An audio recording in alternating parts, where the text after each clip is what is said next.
ভারতের যে বর্তমানের যে আইডিওলজি আদর্শ সেটা হচ্ছে হিন্দু প্রতিপত্তি, যে সরকার আমেরিকার দালালি করবে এবং আমেরিকার নিকট নতজানু থাকবে, তাহলে কিন্তু এই গ্রেটার ইসরায়েলের আইডিয়াটাকে বাস্তবায়ন করা সম্ভব। তারা মনে করে যে উপর থেকে আকাশ থেকে বিমান হামলা চালিয়ে ধ্বংস করে দিলে একটা জাতিকে নত করা যাবে।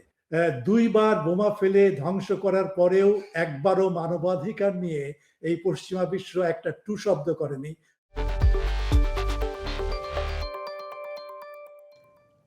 চর্চা ডিকোডে স্বাগত। চর্চা ডিকোডে আজ ইরান নিয়ে আলোচনার জন্য আমাদের সঙ্গে আছেন অধ্যাপক বদরুল আলম খান। সিডনি থেকে তিনি আমাদের সঙ্গে নিয়মিতই কথা বলেন এবং দর্শকরাও অনেকেই তার ভূয়সী প্রশংসা করেন, আমরা জানি। সেজন্য আমরা নিয়মিত চেষ্টা করি তার সময় নেয়ার।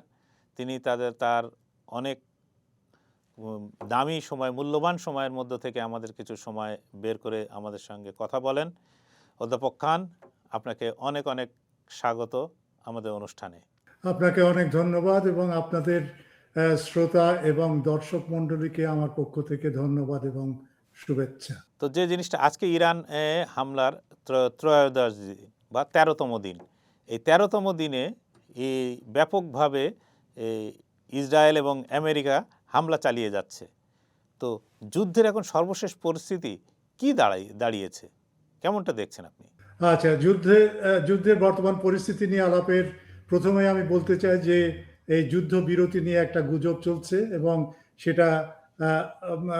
সেটা উইটকফ বলছে যে সে ইরানের সাথে যোগাযোগ করার চেষ্টা করেছে ওমানের মাধ্যমে এবং তারা রিকোয়েস্ট করেছে ইরানকে যে হ্যাঁ, একটা যুদ্ধবিরতির প্রস্তাব নিয়ে আলোচনা করা যায় কিনা। ইরান সেটা প্রত্যাখ্যান করেছে।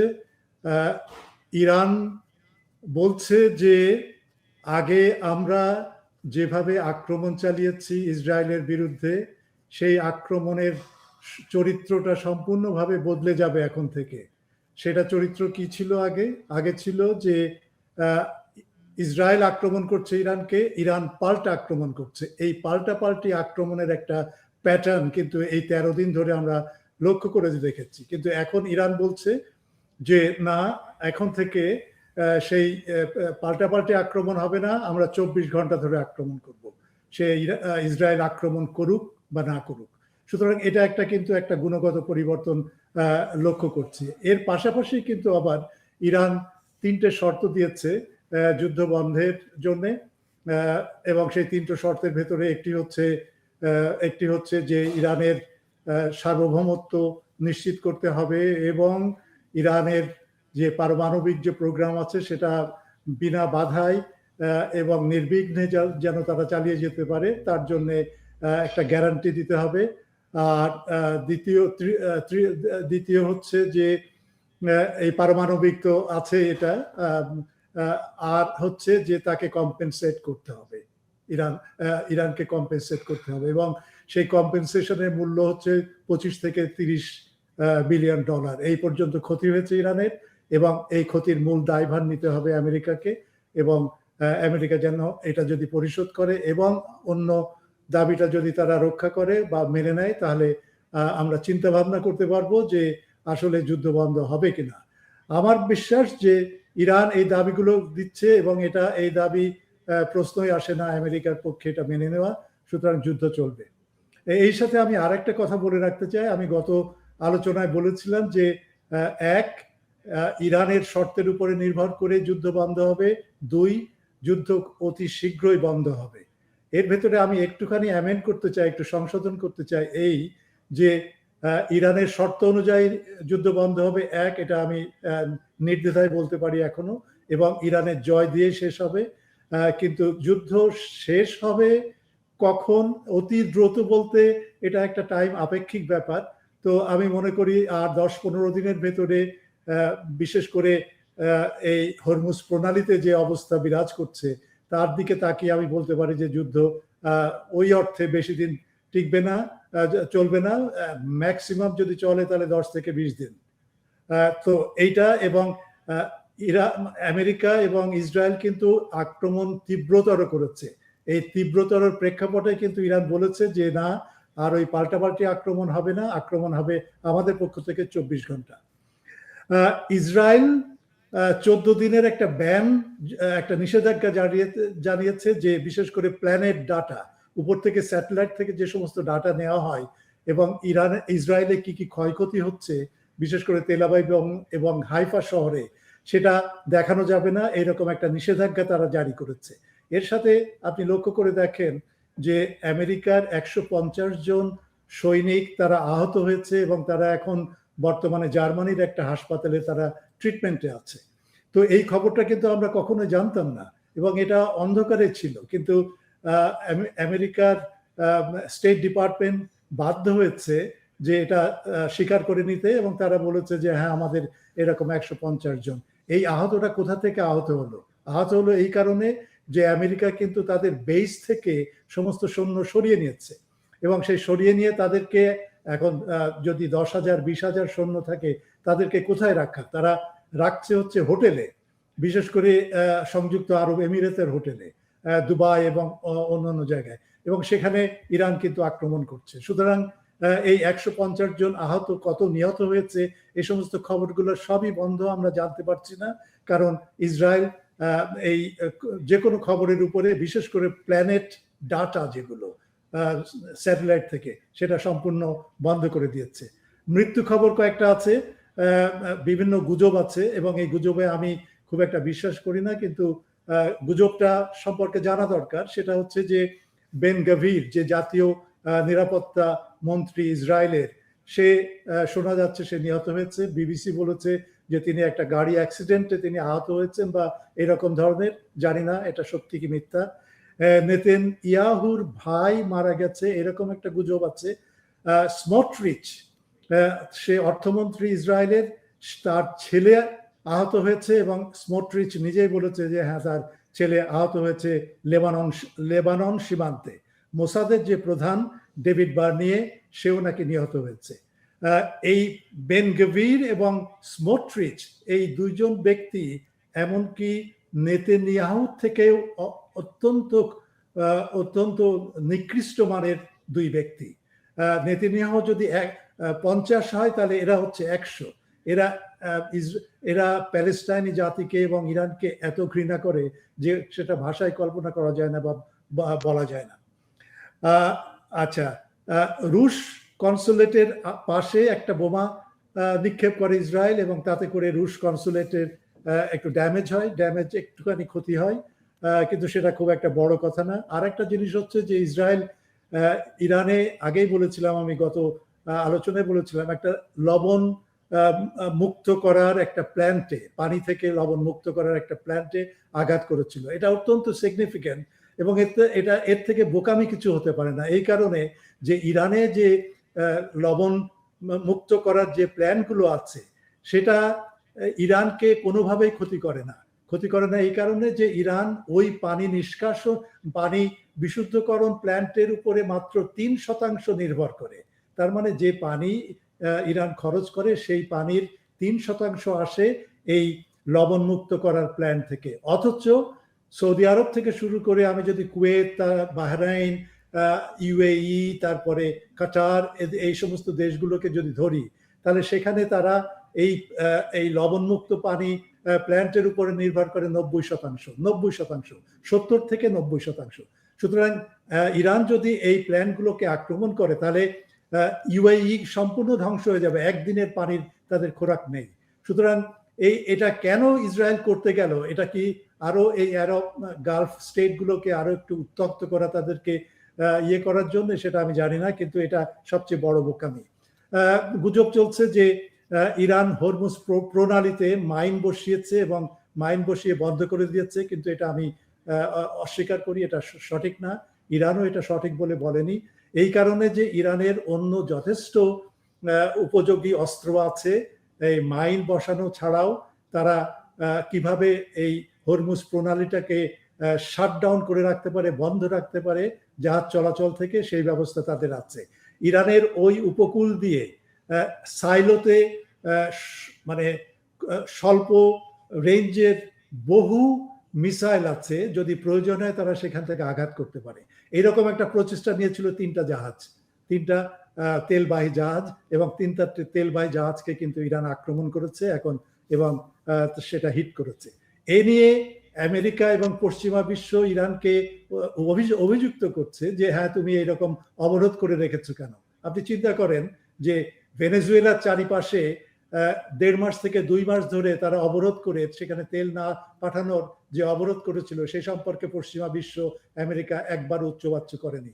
এখনো পর্যন্ত কিউবার চারিদিকে এই যুদ্ধ জাহাজ দিয়ে ঘেরাও করে তারা ক্ষুদ্র একটা দেশ এবং অত্যন্ত গরিব একটা দেশ, সেই গরিব দেশকে তারা অবরুদ্ধ করে রেখেছে, সে সম্পর্কে কোনো উচ্চবাচ্য নেই। অথচ এই হরমুজ প্রণালী বন্ধ করার জন্য একটা যুদ্ধকালীন অবস্থায় এটা একটা তাদের কৌশলগত স্ট্র্যাটেজিক একটা রক্ষা কবচ, সেটাকে আক্রমণ করছে পশ্চিমা বিশ্ব, এবং পশ্চিমা বিশ্ব সেই অর্থে এখন তারা নিষেধাজ্ঞা আরোপ করেছে 21 জন ইরানি নাগরিককে, যে তারা তার কি কারণে, কারণটা হচ্ছে যে ইরান মানবাধিকার লঙ্ঘন করেছে।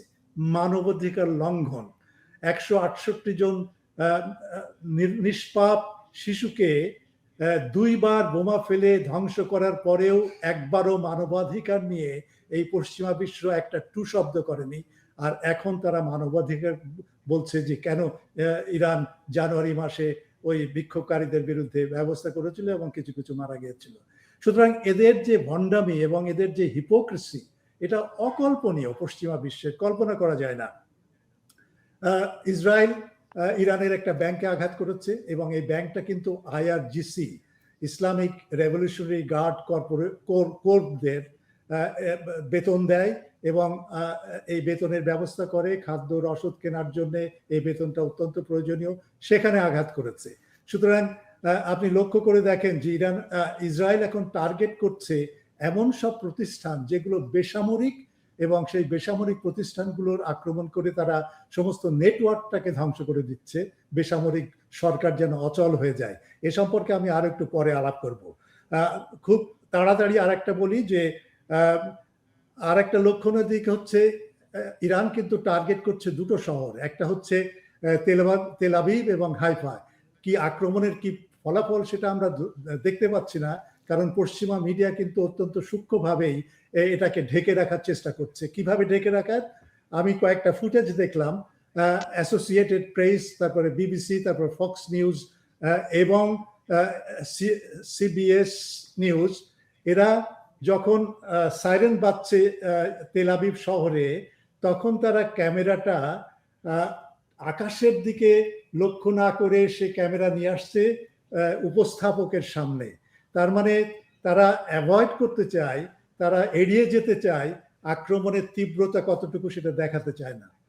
সুতরাং এইভাবে তারা ম্যানিপুলেট করছে সমস্ত খবর এবং মাধ্যমগুলোকে।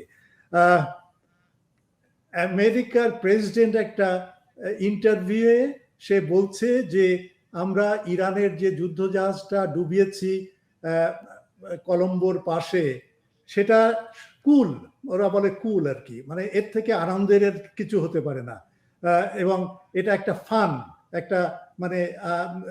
একটা ফান মতো আর কি হিসেবে দেখছে। সুতরাং আপনি কল্পনা করতে পারেন কিরকম সিক মেন্টালিটি, না হলে এই নিরীহ এবং তাদের কোনো অস্ত্র ছিল না, এইরকম 80 থেকে 90 জন নাবিক তারা প্রাণ দিল, এবং সেটাকে ঠাট্টা মস্করা করছে ডোনাল্ড ট্রাম্প এবং তার শাগরেদরা। ভারতের ভূমিকা আমি একটুখানি টাচ করে আর একটা কয়েক বিষয় নিয়ে আমি এটা প্রশ্নটা শেষ করব।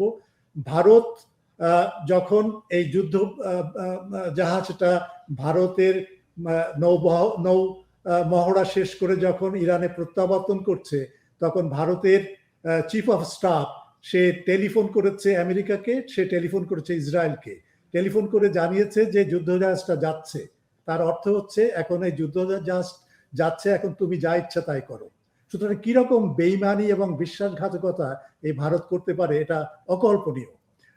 ভারতের উদ্দেশ্য হচ্ছে ইসরায়েলকে নিয়ে এবং ইরানে একটা ক্ষমতার পরিবর্তন ঘটিয়ে ইরান, ইসরায়েল এবং ভারত এই তিনটার একটা অ্যালায়েন্স তৈরি করে তারা এই মধ্যপ্রাচ্যের উপরে এই আব্রাহাম অ্যাকর্ডের মাধ্যমে সেখানে তার প্রতিপত্তি রক্ষা করতে চায়, এবং সেই রক্ষাটা করার জন্য তাদের প্ল্যান আছে। আর একটা জিনিস আমাদের লক্ষ্য রাখা দরকার, যে ইসরায়েলের সাথে ভারতের সম্পর্কটা এত ঘনিষ্ঠ কেন।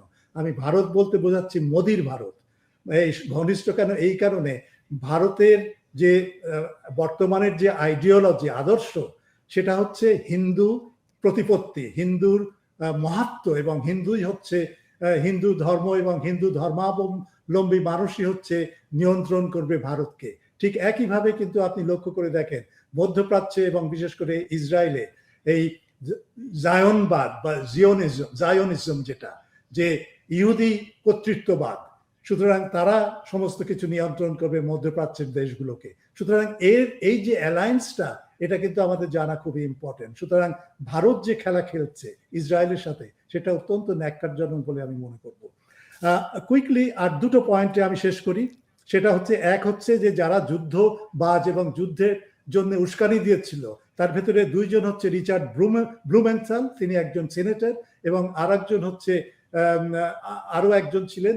তারা এখন ভোল পাল্টিয়ে বলছে যে হ্যাঁ, একটা সিনেট ক্লাসিফাইড একটা মিটিং হয়েছে সিনেটের সদস্যদের নিয়ে, এবং সেখানে তিনি বলছেন, এই রিচার্ড ব্লুমেন্থাল, তিনি বলছেন যে হ্যাঁ, যুদ্ধ শুরু করেছে ডোনাল্ড ট্রাম্প, তার কোনো আইডিয়া নেই কি কারণে যুদ্ধ করেছে, আমরা লক্ষ্য জানি না, এর পরিণতি কি হবে, কখন শেষ হবে, ইত্যাদি ইত্যাদি কিছু জানি না। সুতরাং এখন ওই সমালোচনাটা কিন্তু এখন ডোনাল্ড ট্রাম্পের উপরে ফেলতে যাচ্ছে, এবং আরো একটা উস্কানি দিচ্ছে যে হ্যাঁ, ইরানের সৈন্য পাঠাও, এবং সৈন্য না পাঠালে এই যুদ্ধে আমরা জয়ী হতে পারবো না। ইসরায়েল এবং ওয়েস্টার্ন মিডিয়াও কিন্তু এখন ইরানকে দেখাতে চেষ্টা করছে যে ইরান হচ্ছে সিভিলিয়ানদের আক্রমণ করছে, এবং এখন অস্ত্র বিসর্জন করছে তারা। কতটুকু ভণ্ডামি তাদের হতে পারে এই করার পেছনে। শেষ পয়েন্টটা হচ্ছে যে আমি আমার এক্স অ্যাকাউন্টে দেখলাম, আজকে এক্স অ্যাকাউন্টটা খুলে দেখলাম যে এক্স অ্যাকাউন্টে সাংঘাতিকভাবে একটা ফলস ফ্ল্যাগের একটা প্রিপারেশন চলছে, প্রস্তুতি চলছে। ফলস ফ্ল্যাগটা কি, যে ইসরায়েল নিজে আক্রমণ করবে, করে ইরানের উপরে দোষ চাপাবে, এবং সেখানে বলা হচ্ছে যে ক্যালিফোর্নিয়াতে একটা আক্রমণ হতে পারে, এবং ইরানের যে সমস্ত স্লিপার সেল আছে আমেরিকায়, তারা এরকম আক্রমণের প্রস্তুতি নিচ্ছে, সুতরাং আমেরিকা যেন সজাগ হয়। এবং ইতিমধ্যে কর্নেল ম্যাকগ্রেগর বলে একজন অত্যন্ত বিজ্ঞ একজন সামরিক বিশেষজ্ঞ, এবং তিনি বলছেন যে আমেরিকার উচ্চপদস্থ অনেক সামরিক অফিসারকে বাংকারে পাঠানো হয়েছে। তার অর্থ হচ্ছে তাদেরকে বাংকারে ঢুকিয়ে এমন একটা পরিস্থিতি সৃষ্টি করা, যখন একটা এরকম ফলস ফ্ল্যাগ হবে ক্যালিফোর্নিয়া বা নিউ ইয়র্ক শহরে, এবং সেটার দোষারোপ করবে ইরানকে, এবং এই দোষারোপ যদি করতে পারে এবং সেটাকে যদি ওইভাবে একটা ফ্রেম করতে পারে, তাহলে তখন পশ্চিমা বিশ্ব ঝাঁপিয়ে পড়বে ইরানের উপরে। এইরকম একটা ষড়যন্ত্র চলছে। সুতরাং সে ব্যাপারে কিন্তু আমাদের সজাগ থাকতে হবে, এবং সে ব্যাপারে আমাদের লক্ষ্য রাখতে হবে। সুতরাং এই হচ্ছে বর্তমান পরিস্থিতি এই যুদ্ধের ব্যাপারে। তো একটা বিষয়, যে প্রেসিডেন্ট ট্রাম্প তিনি কিছুক্ষণ আগেই বলেছেন যে ইরানকে এমনভাবে ধ্বংস করা হবে যেন ইরান কখনো ঘুরে না দাঁড়াতে পারে। ইরানের উপর তো দুই পক্ষই, ইরানের আকাশসীমা যেহেতু অরক্ষিত, সেহেতু দুই পক্ষই ইরানে তীব্রভাবে হামলা চালাচ্ছে, আমেরিকা এবং ইসরায়েল। তো সেই ক্ষেত্রে ইরান কিভাবে মোকাবিলা করছে এই হামলার, কিভাবে সহ্য করছে সে? আচ্ছা, এটা সম্পর্কে আমি আলাপ করি। আপনি লক্ষ্য করে দেখেছেন যে হামলা চলছে, এবং হামলা অত্যন্ত তীব্র হচ্ছে, এবং নানা প্রতিষ্ঠান ধ্বংস হচ্ছে, এটা সত্য। এটা ইরান আসলেই অত্যন্ত সাফার করছে এই আক্রমণের কারণে। কিন্তু আরেকটা জিনিস আমাদের লক্ষ্য রাখতে হবে, যে ইরানের বিমান বাহিনী কিন্তু সেইভাবে শক্তিশালী না, এবং ইরান কিন্তু ইচ্ছাকৃতভাবেই এই বিমান বাহিনীকে সেইভাবে গড়ে তোলেনি। একটা কারণ হচ্ছে 1979 সাল থেকে আজ পর্যন্ত এই প্রায় 40 থেকে 50 বছর ধরে ইরানের উপরে একটা নিষেধাজ্ঞা জারি আছে, আমেরিকা থেকে শুরু করে পশ্চিমা বিশ্ব। সুতরাং একটা আধুনিক বিমান বাহিনী গড়ে তোলার জন্য যে প্রয়োজনীয় সম্পদ, সেটা ইরানের নেই।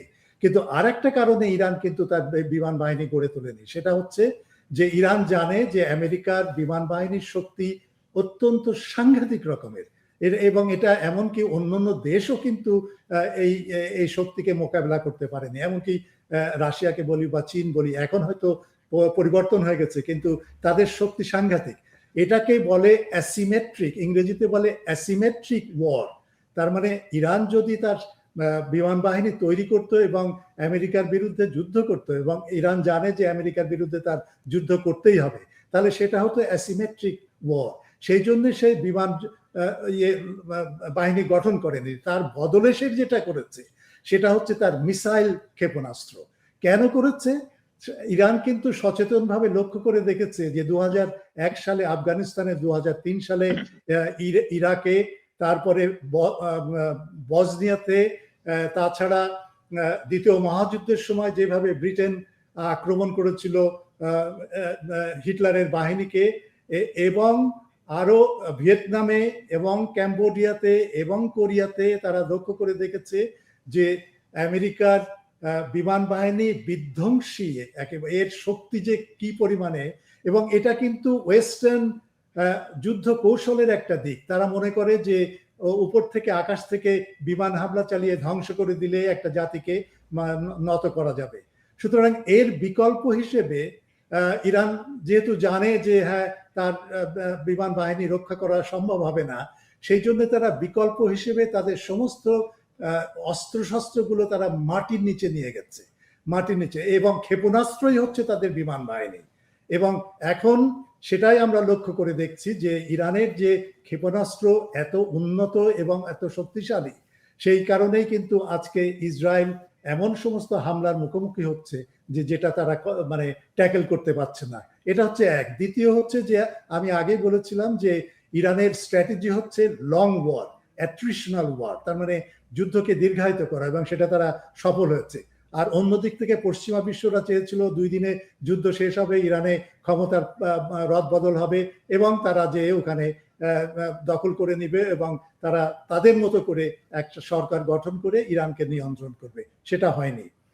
ইরান এখন কিন্তু পোর্ট আক্রমণ করছে। কি কারণে? পোর্ট কেন আক্রমণ করছে? এই বাহরাইনে থেকে শুরু করে কাতার, কুয়েত বা অন্যান্য জায়গায় তারা পোর্টকে টার্গেট করেছে, পোর্টে আক্রমণ করছে। এই কারণে করছে যে আমেরিকার দুটো স্ট্র্যাটেজি ছিল, চীনকে ধ্বংস করা এবং ইরানকে ধ্বংস করা। একটা হচ্ছে ট্যারিফ দিয়ে, এবং চীনের বিরুদ্ধে সেটা ফেল করেছে। আর দ্বিতীয় হচ্ছে যে সমস্ত চোক পয়েন্টগুলো আছে, এবং হরমুজ প্রণালী একটা চোক পয়েন্ট, এটাকে যদি মুক্ত রাখতে পারে এবং তার উপরে কর্তৃত্ব করতে পারে, এবং সেটা করছিল তারা আমেরিকা ওই 5th নেভেল দিয়ে, বাহিনী দিয়ে, তাদের যে 5th নেভেল কমান্ড ছিল, সেই নেভেল কমান্ড দিয়ে তারা এটাকে নিয়ন্ত্রণ করছিল, এবং সেটাকে ধ্বংস করে দিয়েছে ইরান বোমা ফেলে। সুতরাং সেখানে এই যে মেজর একটা চেঞ্জ হচ্ছে যে আজকে আমেরিকা তার শক্তি সামর্থ্য নিয়ে এই চোক পয়েন্টকে কি বলে নিয়ন্ত্রণ করতে পারছে না এই ইরানের কারণে কিন্তু। সুতরাং একটা বড় রকমের একটা পরিবর্তন হতে যাচ্ছে এই এলাকার যে গ্লোবাল যে মানে শক্তির যে ভারসাম্য, এটা হলো এক। এবং সেই কারণে আমরা লক্ষ্য করে দেখি ইরান হচ্ছে এই পোর্টগুলোকে আক্রমণ করছে, ইনফ্রাস্ট্রাকচারগুলোকে আক্রমণ করছে, এবং এই আক্রমণটা তারা আরো তীব্র করবে এবং এই আক্রমণ চলতে থাকবে। তো এই আক্রমণ চলতে থাকবে, আমেরিকাও নিশ্চয়ই থামবে না। এই ক্ষেত্রে একটা প্রশ্ন হলো যে আমেরিকা যাতে না থামে, সে যাতে ইরান যুদ্ধ বন্ধ না করে বা যুদ্ধবিরতির প্রস্তাব না তোলে, এই জন্য আমেরিকায় ইহুদি লবি আসলে কতটা শক্তিশালী, মানে সেখানে যে জায়নবাদী যে গোষ্ঠীটা আছে তাদের প্রভাব আসলে আমেরিকার রাজনীতিতে কতটা? অত্যন্ত অত্যন্ত মারাত্মকভাবে সাংঘাতিক রকমের প্রভাব রাখে ইহুদি লবি। এই লবির ঠিক লবি আকারে না, কিন্তু ইহুদিদের আমেরিকান পলিটিক্সে তারা মানে অংশগ্রহণ করা শুরু করে কিন্তু অনেক আগে থেকে, স্বাধীনতা যুদ্ধ থেকে, আমেরিকার স্বাধীনতা যুদ্ধের থেকে। সেটা হচ্ছে 1765 থেকে 1776 সালের ভেতরে। তখন অনেক ইহুদি ধনকুব তারা এই যুদ্ধে সাহায্য করেছিল ব্রিটেনের বিরুদ্ধে অর্থ দিয়ে, বিশেষ করে অর্থ দিয়ে। এরপরে গৃহযুদ্ধ যখন শুরু হয় আমেরিকায়, এবং সেটা হচ্ছে 1861 সাল থেকে শুরু করে 1865 সালের ভেতরে, তখনও কিন্তু প্রচন্ডভাবে ইসরায়েল মানে ইহুদিরা এই গৃহযুদ্ধে একটা পার্টিকুলার পক্ষকে সাহায্য করেছিল, জর্জ ওয়াশিংটন থেকে শুরু করে আরো অন্যান্য যারা যুদ্ধে জয়ী হয়েছিল। কিন্তু সবচেয়ে বড় প্রভাব শুরু হয় 1945 সাল থেকে। 1945 বা 1943 সাল থেকে 45 সালের ভেতরে অনেক ইহুদি এই ইউরোপ থেকে, বিশেষ করে যুদ্ধের কারণে, তারা আমেরিকায় পাড়ি দেয়, আমেরিকায় চলে আসে। তখনও কিন্তু ইসরায়েল হয়নি, কিন্তু আমেরিকা চলে আসে। আমরা জানি অ্যালবার্ট আইনস্টাইন চলে এসেছিল, আরো অনেকেই, বিশেষ করে হর্খহেইমার থেকে শুরু করে মার্কিউজের মতো সমাজবিজ্ঞানীরা, তারা অনেকেই চলে এসেছিল বুদ্ধিজীবী এবং অন্যান্য শ্রেণী থেকে, তারা যে আমেরিকায় তারা বসবাস শুরু করে। এখন প্রথম দিকে যখন 1948 সালে যখন ইসরায়েল রাষ্ট্র তৈরি হলো, তখনও কিন্তু এই সমস্ত ইহুদিরা যারা আমেরিকায় বসবাস করতো, তারা কিন্তু খুব একটা ইসরায়েলকে নিয়ে তারা কোনো মাতামাতি করেনি বা তারা কোনো আগ্রহ প্রকাশ করেনি, কারণ তখনও তারা কিন্তু, প্রথমত তাদের তখনও শক্তিবল ছিল না সেই রকম, আর দ্বিতীয়ত হচ্ছে তারা ভেবেছিল যে তারা যদি ইহুদি রাষ্ট্রের প্রতি তাদের আনুগত্য খুব বেশি করে প্রকাশ করে, তাহলে আমেরিকার জনসাধারণ হয়তো তাদের বিরুদ্ধে যে বলবে যে হ্যাঁ, তোমার আমেরিকা প্রথম না তোমার ইহুদি রাষ্ট্র প্রথম। সেই রকমের একটা ডিলেমার ভেতরে এরা ছিল। কিন্তু মানে খুব ধীরে ধীরে এই ডিলেমাটা চেঞ্জ হয়ে যায়, এবং যখন জিওনিজম যখন একটা আইডিওলজি হিসেবে আমেরিকায় অত্যন্ত শক্তভাবে তারা শক্তিশালী হয়ে যায়, এবং তখন থেকে শুরু হয় ইসরায়েলের সাথে আমেরিকার সম্পর্ক। এবং আমেরিকাও, বিশেষ করে আমেরিকার প্রশাসন এবং সরকার এবং প্রেসিডেন্ট, তারাও মনে করে যে ইসরায়েলকে ব্যবহার করে আমেরিকা ওই অঞ্চলের উপরে একটা বড় একটা প্রভাব রাখতে পারবে, এবং সেখান থেকে শুরু হয় আমেরিকার সাথে ইসরায়েলের এই দহরম মহরম। এই দহরম মহরমের পেছনে একটা বড় সংগঠন সেটা হচ্ছে আইপ্যাক, AIPAC। এই আইপ্যাকের এটা অ্যাব্রিভিয়েশন, কিন্তু এটা হচ্ছে American Israel public affairs committee. এই কমিটির অত্যন্ত শক্তিশালী অর্থনৈতিক দিক থেকে এবং রাজনৈতিক প্রভাবের দিক থেকে, এবং আমেরিকার যত ধনকুপ আছে তারা সবাই এখানে ডোনেট করে। আর আপনার একটা কথা মনে আছে, আমি যেটা উল্লেখ করেছিলাম, ইসরায়েলের প্রধানমন্ত্রী নেতানিয়াহু অনেকবার বলেছে যে আমেরিকার ধনকুপেরা, বিশেষ করে ইহুদি যারা আছেন, যারা এই যে অলিগার্ক শ্রেণী, তারা আমেরিকার জিডিপির 80 থেকে 90% তারাই নিয়ন্ত্রণ করে। সুতরাং তাদের অর্থ ওখানে এই প্যাকে যায়, এবং এই প্যাককে যদি তারা সমর্থন করে, তাহলে আপনি লক্ষ্য করে দেখতে পারেন যে কি রকমের পাওয়ারফুল এটা একটা অর্গানাইজেশন। আর একটা প্রভাব লক্ষ্য করা যায় যে আমেরিকান নির্বাচনে সিনেট এবং হাউস অফ রিপ্রেজেন্টেটিভের মোট সদস্য সংখ্যা হচ্ছে 535।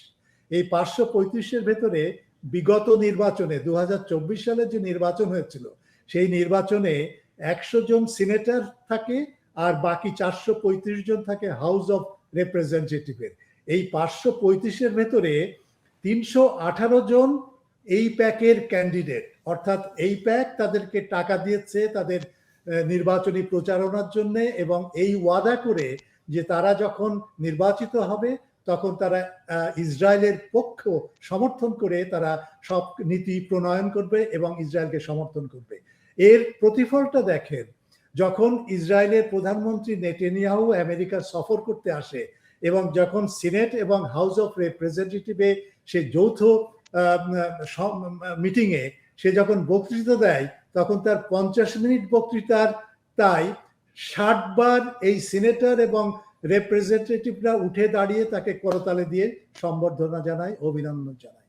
এই হচ্ছে আমেরিকার পলিটিক্যাল কালচার, এবং কি রকম গভীরভাবে এই ইসরায়েলের প্রভাব প্রথিত এই আমেরিকার রাজনীতিতে, সেটা এখান থেকে আমরা বুঝতে পারি। প্রশাসনে কি আছে? প্রশাসনে CIA থেকে শুরু করে পেন্টাগন এবং ডিপার্টমেন্ট অফ স্টেট, এর প্রতিটাতে যারা নির্বাচিত হয় তারা মোসাদ এবং CIA, এবং CIA হচ্ছে মোসাদের আর একটা অঙ্গ। মোসাদের যে কোনো মানে গুপ্তচর বা উচ্চ পদস্থ কর্মচারী, তারা নির্দ্বিধায় CIA-তে ঢুকতে পারে এবং ডিকটেট করতে পারে যে হ্যাঁ এটা করো ওটা করো, তারাই নির্দেশ দেয় CIA-কে। এই যে র্যাডক্লিফ বলে যিনি প্রধান CIA, তিনি হচ্ছে ইসরায়েলের সাথে অত্যন্ত ঘনিষ্ঠভাবে যুক্ত। সুতরাং এই যে প্রশাসনিক ব্যবস্থা আছে, আর একটা হচ্ছে একটা কোম্পানি আছে যেটার নাম হচ্ছে এক্সোনিয়াস, XONIUS, এক্সোনিয়াস কোম্পানি। এটা 2017 সালে এটা গড়ে তোলা হয় এবং এটা ইসরায়েলি ইন্টেলিজেন্স এটাকে গড়ে তোলে এবং এরা হচ্ছে গোয়েন্দা, মানে আমেরিকার গোয়েন্দা সংস্থাকে তারা ইলেকট্রনিক ভাবে কিভাবে গোয়েন্দাগিরি করতে হয় সেটা তারা তৈরি করে দেয়, অর্থাৎ নেটওয়ার্কটা তারা তৈরি করে দেয়। এই এক্সোনিয়াসটা আমেরিকার 7টা সরকারি প্রতিষ্ঠানকে নিয়ন্ত্রণ করে এবং অর্থাৎ তাদের যে ডিফেন্স, প্রতিরক্ষা এবং অন্য জায়গায় গোয়েন্দাগিরি করা সেটা সম্পূর্ণ নিয়ন্ত্রণ করে এই ইসরায়েলি ইন্টেলিজেন্স। তাহলে আপনি লক্ষ্য করে দেখেন কিরকম প্রচন্ড প্রভাব এরা আছে। আর একটা হচ্ছে যে থিঙ্ক ট্যাঙ্ক, যত ইন্টেলেকচুয়ালস আছে, একাডেমিক্স আছে, বিশ্ববিদ্যালয় থেকে শুরু করে নানা ধরনের প্রতিষ্ঠানে হাজার হাজার থিঙ্ক ট্যাঙ্ক আছে এবং তারা প্রত্যেকেই ইসরায়েলের এবং সমর্থন করে এবং এই প্যাকেট টাকায় তারা চলে।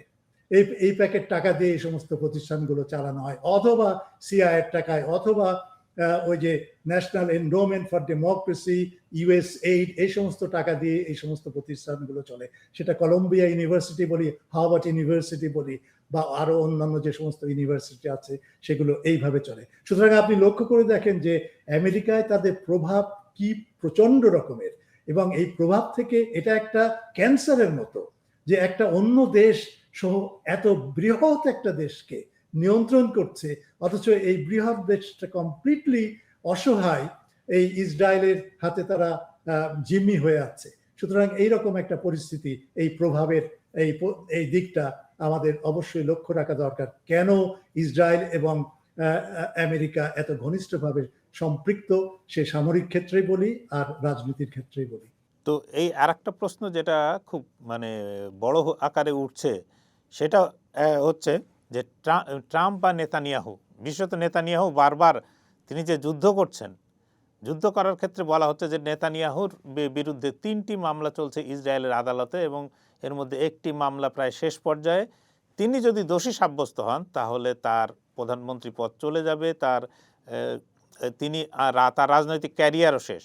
একই পাশাপাশি যদি ওই যে জেফরি অ্যাপস্টেইন, যার ফাইল নিয়ে আমেরিকায় তোলপাড় এবং যার ফাইলে হেন কোনো বড় বড় বাঘা বাঘা লোকজনের নাম নেই, এই ফাইলে আপনার ডোনাল্ড ট্রাম্পের নামও আছে, যে কেউ বলছেন 6,000 বার, কেউ বলছেন 38,000 বার তার ডোনাল্ড ট্রাম্পের নাম আছে।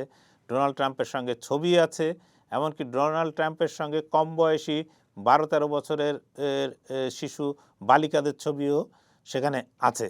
আর এপস্টেইন নিয়ে সবচেয়ে যে বড় কথা সেটা হচ্ছে যে FBI ফাইলের লেখা হয়েছে যে এপস্টেইন ছিলেন মোসাদের একজন মোসাদের একজন এজেন্ট। তো এই যে মামলাটা, পুরো জিনিসটা, একদিকে নেতানিয়াহুর মামলা, অন্যদিকে এই এপস্টেইন ফাইলে ট্রাম্পের নাম, এইটা আসলে এই যুদ্ধের ক্ষেত্রে কি ধরনের মানে প্রভাব ফেলেছে বা কি ধরনের সৃষ্টি করেছে? অত্যন্ত প্রাসঙ্গিক প্রশ্ন। আমি অত্যন্ত দ্রুতভাবে, মানে খুব কুইকলি আমি বলে যাই এই যে যুদ্ধের কারণ কি। কয়েকটা কারণ, 4টা কারণ আমি মনে করি। একটা হচ্ছে যে গ্রেটার ইসরায়েলের কনসেপ্ট, যে ইসরায়েল চায় এবং আমেরিকাও চায় যে একটা গ্রেটার ইসরায়েল তৈরি করা, এবং তার ম্যাপও তারা তৈরি করেছে। আরব বিশ্ব, বিশেষ করে সৌদি আরব এবং আরো ক্ষুদ্র ক্ষুদ্র কিছু দেশ, তারা আপত্তি জানিয়েছে, প্রতিবাদ জানিয়েছে, কিন্তু তারা অসহায়। সুতরাং ইরানকে যদি তারা নিয়ন্ত্রণ করতে পারে এবং সেখানে যদি সরকার পরিবর্তন করে যদি এমন একটা সরকারকে বসাতে পারতো যে সরকার আমেরিকার দালালি করবে এবং আমেরিকার নিকট নতজানু থাকবে, তাহলে কিন্তু এই গ্রেটার ইসরায়েলের আইডিয়াটাকে বাস্তবায়ন করা সম্ভব। সুতরাং এটা একটা অন্যতম কারণ, নাম্বার 1। নাম্বার 2 হচ্ছে তেল এবং হরমুজ সম্পর্কে আমি বলেছি, সুতরাং রিপিট করতে চাই না, কিন্তু তেল যে একটা ইম্পর্টেন্ট, ইরানের তেল, এবং অনেক আমেরিকান নেতারা প্রকাশ্যে বলছে যে আমাদের একটু অসুবিধা হচ্ছে, ক্ষয়ক্ষতি হচ্ছে, কিন্তু আমরা যদি শেষ বিচারে যদি আমরা ইরানের তেলের উপরে যদি নিয়ন্ত্রণ করতে পারি, তাহলে আমাদের বিশাল ভান্ডার আমরা ব্যবহার করতে পারবো এবং হরমুজ প্রণালীকে নিয়ন্ত্রণ করতে পারবো। 2026 সালের 16 জানুয়ারি যখন ভেনেজুয়েলাতে ওই ঘটনাটা ঘটলো এবং ভেনেজুয়েলার প্রেসিডেন্টকে অ্যারেস্ট করে নিয়ে গেল, তারপরে এই 2024 সালের 16 জানুয়ারি আমেরিকান পেট্রোলিয়াম অ্যাসোসিয়েশন একটা মিটিং করে এবং সেই মিটিংয়ে তারা সিদ্ধান্ত নেয় যে এখন ভেনেজুয়েলার পেট্রোল আমরা পেয়েছি, এখন সবচেয়ে বড় লক্ষ্য হচ্ছে আমাদের ইরানের পেট্রোলকে আমরা কিভাবে কন্ট্রোল করব, নিয়ন্ত্রণ করব। কারণ ভেনেজুয়েলার পেট্রোল উত্তোলন করা অত্যন্ত কঠিন এবং সময় সাপেক্ষ, কিন্তু ইরানের তেল অলরেডি রেডি আছে, সুতরাং সেখানে যদি সরকার পরিবর্তন করা যায় তাহলে আমরা এই তেলটা আমরা তেলের উপরে আমরা নিয়ন্ত্রণ প্রতিষ্ঠা করতে পারবো। সুতরাং সেটা একটা কারণ ছিল। আর একটা হচ্ছে আদর্শিক এবং ধর্মীয়। এই আদর্শিক এবং ধর্মীয় কারণটা সেটাও কিন্তু ইসরায়েল আমেরিকার এই অ্যালায়েন্স বা আতাতের সাথে যুক্ত। কিভাবে? আমেরিকায় ইভাঞ্জেলিক্যাল খ্রিস্টিয়ানসরা বলে একটা সংগঠন আছে, তারা ধর্মীয় প্রতিষ্ঠান এবং প্রায় 40 মিলিয়ন বা 50 মিলিয়ন তাদের সদস্য, এবং অন্যদিক থেকে জিওনবাদ বা জায়নিজমের যে ইসরায়েলি যে আদর্শ, এর সাথে একটা মিল আছে। মিল কোথায় আছে? এরা উভয়ে বিশ্বাস করে যে এমন একটা সময় আসবে যখন পৃথিবীতে পৃথিবী ধ্বংসের মুখে যাবে, যেটাকে বলে আর্গামেনন। এইরকম একটা ধ্বংসের মুখে যখন যাবে তখন যীশুখ্রিস্ট ফিরে আসবে এবং 1000 বছর ধরে তারপরে শান্তি প্রতিষ্ঠা হবে। এতে করে যেমন খ্রিস্টানরা তেমনি ইহুদিরা তারা সমস্ত বিশ্বের উপরে নিয়ন্ত্রণ প্রতিষ্ঠা করবে এবং সেইভাবে পৃথিবী চলবে। এই যে একটা কাল্পনিক একটা ধারণা এবং ধর্মীয় একটা ধারণা যার বাস্তব কোনো ভিত নেই, এইরকম একটা ধারণার উপরে ভিত্তি করে কিন্তু চলছে এই যুদ্ধের কারণ।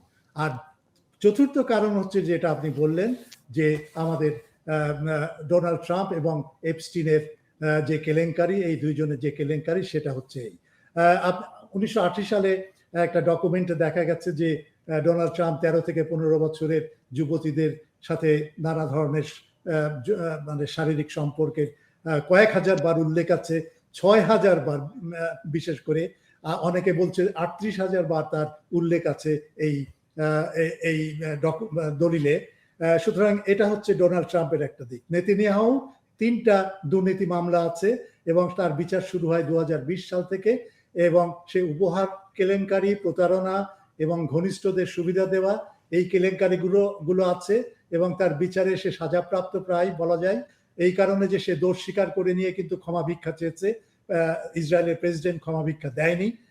আর একটা হচ্ছে যে কাতার গেট, কাতার কেলেঙ্কারি। সেটা হচ্ছে যে নেতানিয়াহুর ক্যাবিনেটের 3 জন মন্ত্রী টাকা পেত, ঘুষ পেত এই কাতার সরকার থেকে। কি কারণে ঘুষ কাতার সরকার দিত আমরা জানি না, কিন্তু এটা যখন উন্মোচন হয়ে যায় তখন এটা একটা বিশাল একটা কেলেঙ্কারি পর্যায়ে পড়ে এবং সেখানে দোষারোপ করা হয় নেতানিয়াহুকে, এবং নেতানিয়াহু এই ব্যাপারে কোনো পদক্ষেপ নেয়নি, কোনো ভূমিকাও রাখেনি। সুতরাং এটাও একটা বড় কেলেঙ্কারি ব্যাপার।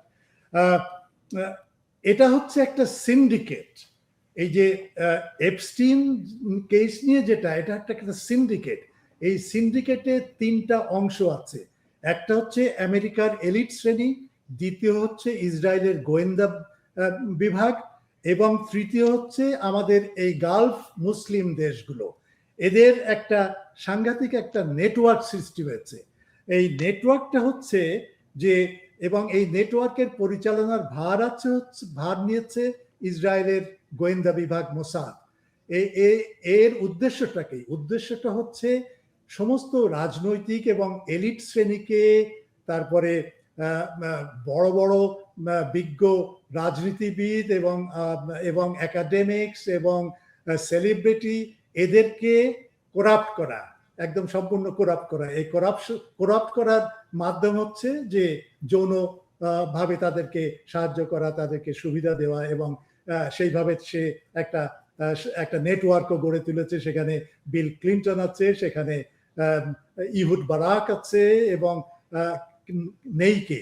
অর্থাৎ এই যে এপস্টিন যে সিন্ডিকেট, সেই সিন্ডিকেটের মূল লক্ষ্যই হচ্ছে, বিশেষ করে ইসরায়েলের মোসাদের লক্ষ্য হচ্ছে যে এই পলিটিশিয়ানসদেরকে এবং একাডেমিক্সদেরকে এবং সেলিব্রিটিদেরকে সম্পূর্ণভাবে করাপ্ট করে তাদের সবকিছু ইনফরমেশন যেন ইসরায়েলের হাতে থাকে, এবং যখন প্রয়োজন হবে তখন এদেরকে ব্ল্যাকমেল করা। এবং এক্স্যাক্টলি আমার মনে হয় যে ডোনাল্ড ট্রাম্প একটা অত্যন্ত দুর্বল চিত্তের একজন মানুষ, এবং তাকে সময়ে সময়ে এই বিশেষ করে এপস্টিন ফাইলে যে সমস্ত ইনফরমেশন আছে এবং ডোনাল্ড ট্রাম্পের ইনভলভমেন্ট যেখানে আছে, একে ডোনাল্ড ট্রাম্পকে এরা জিম্মি করছে, এবং জিম্মি করে তার হাত দিয়ে ইসরায়েলের যে সমস্ত কৌশলগত দিক যেটা বাস্তবায়ন করতে চায় সেই বাস্তবায়নের আমেরিকাকে বাধ্য করছে ইসরায়েলের সাথে যোগ দিয়ে। এই হচ্ছে গালফ স্টেটগুলো কিভাবে যুক্ত আছে। গালফ স্টেটের প্রচুর অর্থ আছে, এবং তাদের সিকিউরিটি যে নিরাপত্তা ব্যবস্থা সেটা তার দায়িত্ব নিয়েছে আমেরিকা, এবং এই ওয়েলথ দিয়ে, এই পেট্রোডলার দিয়ে তারা পেট্রোডলার ইনভেস্ট করছে আমেরিকার বন্ড মার্কেটে, বিশেষ করে সভরেন বন্ড মার্কেটে, এবং আমেরিকাও কিন্তু যত ইনভেস্টমেন্ট করছে এআই থেকে শুরু করে সেটা হচ্ছে দুবাই এবং এই গালফ কেন্দ্রিক যে সমস্ত প্রতিষ্ঠান আছে সেখানে। সুতরাং এর সাথে এই এপস্টিন এবং ইসরায়েলি গোয়েন্দা সংস্থা তারা যুক্ত, বিশেষ করে ইউনাইটেড আরব এমিরেট অত্যন্ত ঘনিষ্ঠভাবে ইসরায়েলের সাথে যুক্ত আছে, এবং এই যুক্ত হওয়ার পেছনে এই এপস্টিন সিন্ডিকেট অত্যন্তভাবে যুক্ত। মূল লক্ষ্যটাই হচ্ছে যে এই প্রত্যেকটা পলিটিশিয়ানকে করাপ্ট করে দিয়ে তাদের মেরুদণ্ডকে ভেঙে দিয়ে ইসরায়েল তাদেরকে ব্যবহার করবে, এবং ব্যবহার করার অন্য আরেকটা কারণ হচ্ছে যে বিশেষ করে আমেরিকা জানে সেটা হচ্ছে যে ইসরায়েলে এই অঞ্চলের উপরে, এই গালফ থেকে শুরু করে ইরান এবং অন্যান্য এলাকা এবং হরমুজ প্রণালী, এর উপরে ইসরায়েলের পূর্ণ নিয়ন্ত্রণ প্রতিষ্ঠা করে আমেরিকা এই নিয়ন্ত্রণ ভারটা ইসরায়েলের উপরে সমর্পণ করে সে পরে অন্যদিকে মুভ করবে, সেটা হচ্ছে western part of the globe, এবং সেটা হচ্ছে দক্ষিণ আমেরিকা এবং উত্তর আমেরিকা এবং আরো আনুষঙ্গিক ওই এলাকাটা, এবং বিশেষ করে দক্ষিণ পূর্ব এশিয়ায় চীনকে ট্যাকেল করার জন্য। সুতরাং ইসরায়েলের উপরে এই দায়িত্বটা দিয়ে আমেরিকা মুক্ত হয়ে তখন সে কনসেন্ট্রেট করবে ওই এলাকাটাতে। এটাই হচ্ছে তাদের মূল ডিজাইন। এবং আব্রাহাম অ্যাকর্ডের এই বোকামি করে সৌদি আরব থেকে শুরু করে এই গালফ স্টেটগুলো বোকামি করে এই আব্রাহাম অ্যাকর্ডে ঝাঁপিয়ে পড়লো, কোনো কিছু চিন্তা ভাবনা না করে, কোনো স্ট্র্যাটেজিক কোনো বিশ্লেষণ না করে, এবং সেই কারণেই আজকে কিন্তু ইসরায়েল এত বেশি শক্তিশালী হয়ে মানে দেখা দিয়েছে, এবং এদের বোকামির চূড়ান্ত সীমায় তারা পৌঁছেছে। এবং আমি জানি না তাদের ভাগ্য কি হবে, এবং তাদের ভাগ্য যে অত্যন্ত নাজুক আরো হবে, এবং তারা আরো যে দুর্বল হবে সে বিষয়ে কোনো সন্দেহ নেই। এবং ইরান এই যুদ্ধ থেকে যদি এরকম ফলস ফ্ল্যাগ তৈরি করে ইরানকে আরো দীর্ঘ যুদ্ধে জড়িয়ে না ফেলে, তাহলে ইরান অবশ্যই জয়ী হতে যাচ্ছে, এবং এই সমস্ত প্ল্যানটা ভেঙে যাবে, এবং এই গালফ স্টেটের ভবিষ্যৎ কি হবে সেটা কল্পনার বিষয়। ধন্যবাদ অধ্যাপক খান। দর্শক, চর্চা ডিকোডে এখন এ পর্যন্তই। দেখা হবে পরের পর্বে।